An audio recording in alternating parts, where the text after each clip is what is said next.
आपण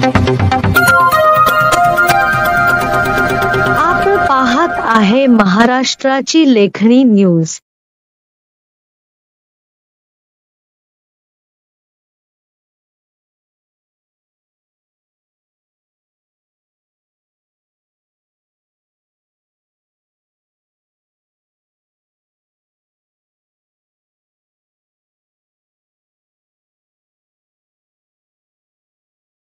महाराष्ट्र हादरले।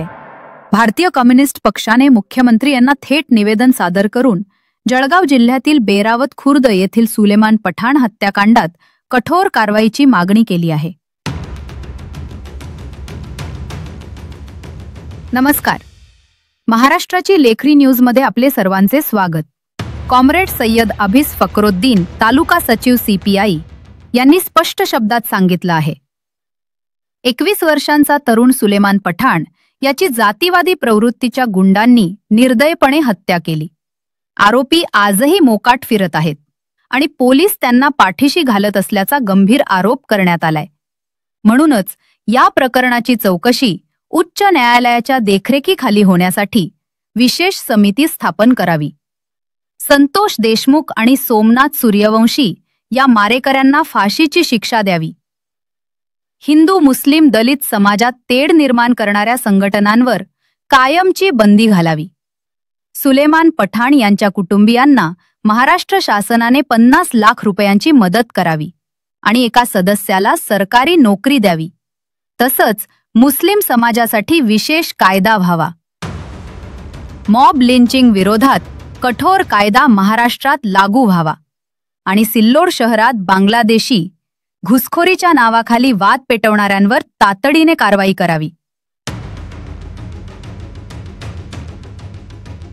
भारतीय कम्युनिस्ट पक्षाने दिलेलं हे निवेदन महाराष्ट्र सरकारला धक्का देणार आहे। सरकारने तातडीने लक्ष घालून पीडित कुटुंबाला न्याय द्यावा ही पक्षाची ठाम मागणी आहे। यावेळी विविध मान्यवरांची भाषणं झाली। यामध्ये सय्यद अनीस, तालुका सचिव बाळू पाटील शिंदे, तालुका सह कॉम्रेड अशफाक सलामी, जिल्हा सचिव को मारा जाता है, कभी संतोष देशमुख को मारा जाता है, सोमनाथ चटर्जी को मारा जाता है, सोमनाथ सूर्यवंशी को मारा जाता है। तो यह जुल्म सिर्फ मुसलमानों की हत्या का जुल्म नहीं है, यह जुल्म जो है तो सभी जाति धर्मों का ऊपर जुल्म हो रहा है। लेकिन यहाँ की जो फिरकाप्रस्त ताकत है, भाजपा और RSS हिंदू करके जो है तो इस देश को बांटना चाहती है और हिंदू और मुसलमान को लड़ाना चाहती है। लेकिन यहाँ का हिंदू भी अब जाग चुका है, यहाँ का मुसलमान भी अब जाग चुका है और यहाँ का दलित भाई भी अब जाग चुका है और कंधे से कंधा जो है तो कंधे से कंधा लगा के जो है तो आज यहाँ पे आंदोलन में आज मैं जो है तो कहना चाहूंगा, मुझे गर्व है, इस मराठा समाज पर मुझे गर्व है, क्योंकि आज इतिहास में जो है कभी नहीं इतना बड़ा मोर्चा जो है जरंगे पाटिल, हमारे बाजू के जरंगे पाटिल है, जो एक गरीब घर से है लेकिन समाज आज उनके साथ खड़ा हुआ है। मराठा समाज ने बड़े बड़े जो प्रास्ताविक लोग थे उनके बदी हो चुका है, मुसलमान समाज गुमराह हो चुका है। जब तक मुसलमान समाज एकजुट नहीं होता मराठा समाज के जैसा, तो तुम्हारे जुल्म जो है तो तुम पे कम होने वाले नहीं। कोई सरकार चाहती है, RSS और भाजपा चाहती है कि यहाँ का मुसलमान समाज हिंदू समाज लड़ता रहे और वो अपना राजकीय जो इनका एजेंडा जो आगे बढ़ाते रहे। तो जब मैं सुलेमान के साथ हम सभी लोग गए, बाळू पाटील थे, कामरेड हमारे अभय टाकसाल थे, हम हमारा भारतीय कम्युनिस्ट पक्ष का शिष्टमंडल वहां पे जब गया, एक बच्चा था, खैरे दरिया में तूफान उठाने आज आया हूँ, शेरों को जगाने आज आया हूँ। बस अल्लाह के वास्ते तुम शेर हो, शेरों की तरह दहाड़ना सीखो, लोमड़ी की तरह इधर उधर मत छुपो। आज कॉम्रेड अली साहब ने इतना बड़ा, तो ये हमारे सामने नजरों के सामने है, लेकिन पूरे देश भर में 2014 से या 2013 के बाद से यही काम जो है तो होते जा रहा है।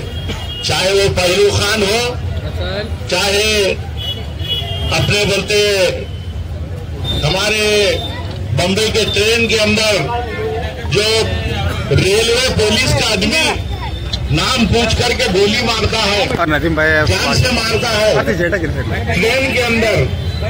ऐसे कई ये हमारा मध्य प्रदेश के अंदर कन्हैया का सर धड़ से अलग करके बाजू रख दिया गया।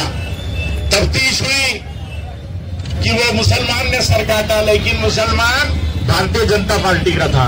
ये भी हमारे को देखना पड़ेगा। तो ये ऐसा तमाम कत्लेआम पूरे देश भर के अंदर चल रहा। ये क्यों चल रहा कि जो मनुवाद है, जो आरएसएस है, जो भारतीय जनता पार्टी। संतोष देशमुख या तिघांना मी श्रद्धांजली अर्पण करतो, त्यांना अभिवादन करतो आणि या ठिकाणी उपस्थित असलेले भारतीय कम्युनिस्ट पार्टी हैदराबादच्या उस्मानिया युनिव्हर्सिटीमध्ये शिकणारा रोहित यमुना, किचन असेल यांच्यावर हल्ले आणि त्यांच्या ज्या महिला असतील यांना टार्गेट करण्याचं काम या देशामध्ये मोठ्या प्रमाणामध्ये सुरू झालेलं आहे। आणि आता मागच्या 7-8 महिन्यापूर्वी परभणीच्या जो एका आंदोलनामध्ये जो विद्यार्थी